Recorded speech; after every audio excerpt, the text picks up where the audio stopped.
Welcome to study बिंग्स। आज है आइए देखते हैं आज के कुछ इंपॉर्टेंट करंट अफेयर्स।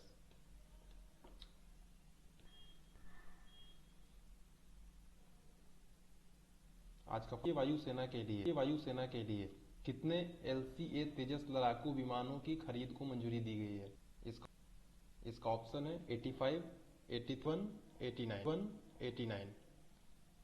हाल ही में भारतीय वायुसेना के लिए 83 LCA तेजस लड़ाकू विमानों की खरीद को मंजूरी दी गई है। मंत्रिमंडल ने भारतीय लाइट कॉम्बैट एयरक्राफ्ट तेजस MK-1 ट्रेनर विमान और 73 LCA तेजस MK-1A लड़ाकू विमान की खरीद के लिए मंजूरी दे दी है। MK-1A को हिंदुस्तान एरोनॉटिक्स लिमिटेड द्वारा डिजाइन, विकसित और निर्मित किया गया है। इसकी कुल लागत 45,696 करोड़ रुपए आएगी। HAL द्वारा LCA के इस निर्माण से आत्मनिर्भर भारत पहल मजबूत होगी और भारत में रक्षा उत्पादन और रक्षा उद्योग के स्वदेशीकरण को बल मिलेगा। HAL का पूर्ण नाम है हिंदुस्तान एरोनॉटिक्स लिमिटेड। इसकी स्थापना 1960 में हुई थी और इसका मुख्यालय बेंगलुरु में है। इसके अध्यक्ष भी अशोक नायक हैं। यह हवाई संयंत्र निर्माण करती है। नेक्स्ट क्वेश्चन, हाल ही में सशस्त्र बल भूतपूर्व सैनिक दिवस कब मनाया गया है? ऑप्शन है 14 जनवरी, 12 जनवरी, 13 जनवरी, 10 जनवरी। हाल ही में सशस्त्र बल भूतपूर्व सैनिक दिवस 14 जनवरी को मनाया गया है। इस दिवस को 2017 से मनाया जा रहा है। पहले इस दिवस को युद्ध विराम दिवस कहा जाता था। इस दिवस के अवसर पर राष्ट्रीय युद्ध स्मारक में कार्यक्रम का आयोजन किया जाएगा। इस कार्यक्रम में थल सेना प्रमुख, नौसेना प्रमुख तथा वायुसेना प्रमुख शरीक होंगे। भारत में 15 जनवरी को थल सेना दिवस के रूप में मनाया जाता है। इस दिवस के अवसर देश की रक्षा में कार्यरत तथा शहीद बहादुर जवानों के योगदान के प्रति सम्मान व्यक्त करने के लिए किया जाता है। ईस्ट इंडिया कंपनी की सरकार के अंतर्गत सैन्य विभाग में 1776 में भारतीय थल सेना की शुरुआत हुई है। भारतीय थल सेना में 12 लाख से अधिक सक्रिय सैनिक अभी कार्यरत हैं। यह भारतीय सेना का लोगो देख रहे होंगे। इसकी स्थापना 1 अप्रैल 1895 को हुई थी। इसका मुख्यालय नई दिल्ली में है और इसके अभी करंट में जो अध्यक्ष हैं वो जनरल मनोज मुकुंद नरवणे जी हैं। नेक्स्ट क्वेश्चन है, भारतीय कैबिनेट ने किस देश के साथ वैज्ञानिक और तकनीकी सहयोग के लिए समझौता ज्ञापन को मंजूरी दी है? ऑप्शन है अमेरिका, जापान, संयुक्त अरब अमीरात, रूस। हाल ही में भारतीय कैबिनेट ने संयुक्त अरब अमीरात के साथ वैज्ञानिक और तकनीकी सहयोग के लिए समझौता ज्ञापन को मंजूरी दी है। केंद्रीय मंत्रिमंडल ने वैज्ञानिक और तकनीकी सहयोग पर भारत और UAE के बीच समझौते को मंजूरी दी है। ये समझौता भारत के पृथ्वी विज्ञान मंत्रालय और संयुक्त अरब अमीरात के नेशनल सेंटर ऑफ मीटीरोलॉजी के बीच किया गया है। इसके तहत महासागरीय क्षेत्र पर मौसम संबंधी अवलोकन नेटवर्क स्थापित किया जाएगा। भारत के दक्षिण और पश्चिम में और संयुक्त अरब अमीरात के उत्तर में स्थित भूकंपीय स्टेशनों से रियल टाइम भूकंपीय आंकड़ों का आदान प्रदान किया जाएगा। संयुक्त अरब अमीरात की राजधानी अबू धाबी है। यहाँ की राजभाषा जो है वो अरबी है। यहाँ के राष्ट्रपति अभी खलीफा बिन जायद अल नाहयान है तथा प्रधानमंत्री मोहम्मद बिन रशीद अल मखतूम है। और जो संयुक्त अरब अमीरात है ये भी यूनाइटेड किंगडम से आजाद हुआ था 2 दिसंबर 1941 को। और यहाँ पे जो मुद्रा है वो UAE दिरहम चलता है। नेक्स्ट क्वेश्चन, हाल ही में DRDO ने भारत की पहली स्वदेशी मशीन पिस्टल बनाई है। इसका नाम क्या है? ऑप्शन है ASMI, M249, M1895, M1917। हाल ही में DRDO ने भारत की पहली स्वदेशी मशीन पिस्टल बनाई है और इसका नाम जो है वो ASMI है। स्वदेशी रूप से विकसित यह मशीन पिस्टल रक्षा बलों द्वारा इस्तेमाल की जा रही 9 मिलीमीटर पिस्टल को रिप्लेस करेगी। इसकी फायरिंग रेंज 100 मीटर है। यह इजराइल की UG सीरीज की बंदूकों की श्रेणी में है और अभी कुछ महीनों बाद इसे भारतीय सेना को दे दिया जाएगा।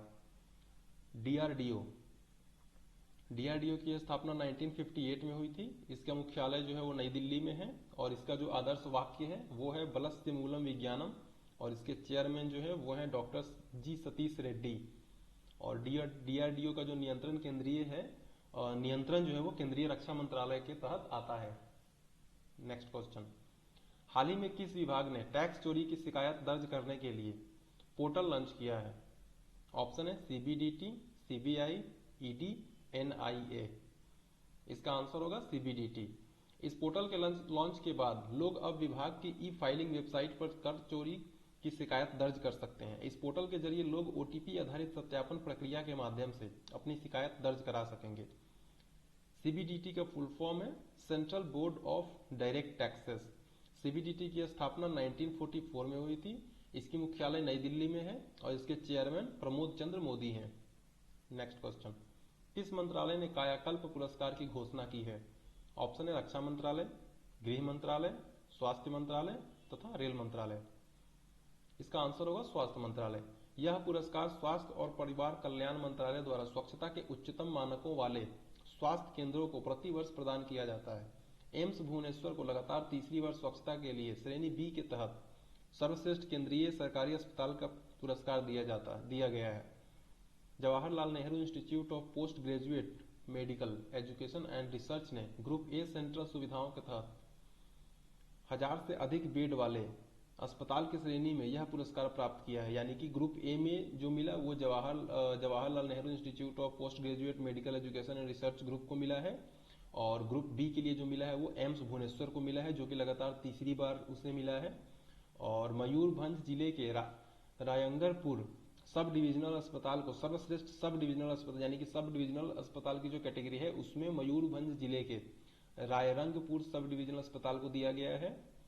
और कायाकल्प पुरस्कार, इस पुरस्कार की जो शुरुआत हुई थी वो 2015 में हुई थी और अभी जो भारत के स्वास्थ्य मंत्री हैं वो हमारे डॉक्टर हर्षवर्धन जी हैं।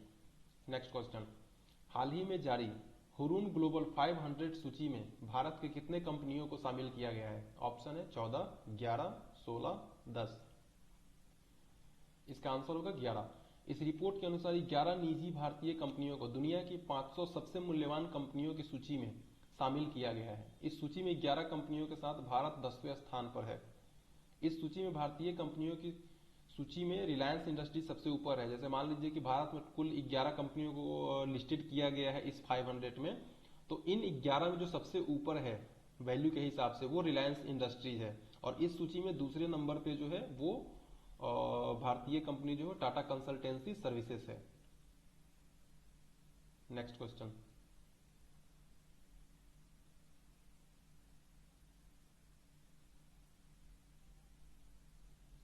वन प्लेनेट समिट क्या है? आइए इसके बारे में जानते हैं। वन प्लेनेट शिखर सम्मेलन एक अंतर्राष्ट्रीय आयोजन है जिसमें पारिस्थितिकीय प्रणालियों की रक्षा के लिए जैव विविधता पर ध्यान केंद्रित किया गया है। इस शिखर सम्मेलन का उद्देश्य प्रकृति की सुरक्षा को बढ़ावा देना है। 12 अंतर्राष्ट्रीय प्रतिबद्धताओं को अपनाया गया था। इसका जो पहले समिट हो चुका है उसमें 12 प्रतिबद्धताओं को अपनाया गया था, वो निम्न है। द्वीपीय देशों में चरम घटनाओं पर प्रतिक्रिया, जलवायु परिवर्तन के खिलाफ भूमि और पानी की रक्षा करना, जलवायु के लिए काम करने के लिए शोधकर्ताओं और युवाओं को इकट्ठा करना, हरित वित्त पोषण को बढ़ावा देना, शून्य उत्सर्जन का लक्ष्य प्राप्त करना, कार्बनाइज्ड अर्थव्यवस्था की ओर कदम, शून्य प्रदूषण परिवहन, पेरिस समझौते के साथ संगत एक कार्बन मूल्य की दिशा में कार्य करना, वित्तीय कारक, विकास बैंकों की अंतर्राष्ट्रीय लामबंदी तथा संप्रभु निधियों द्वारा प्रतिबद्धता और संस्थागत निवेशकों को एकजुट करना। ये जो है ये इनके 12 प्रतिबद्धता हैं जिसे अंतर्राष्ट्रीय स्तर पे अपनाया गया है और इसी के संबंध में ये समिट होने वाला है।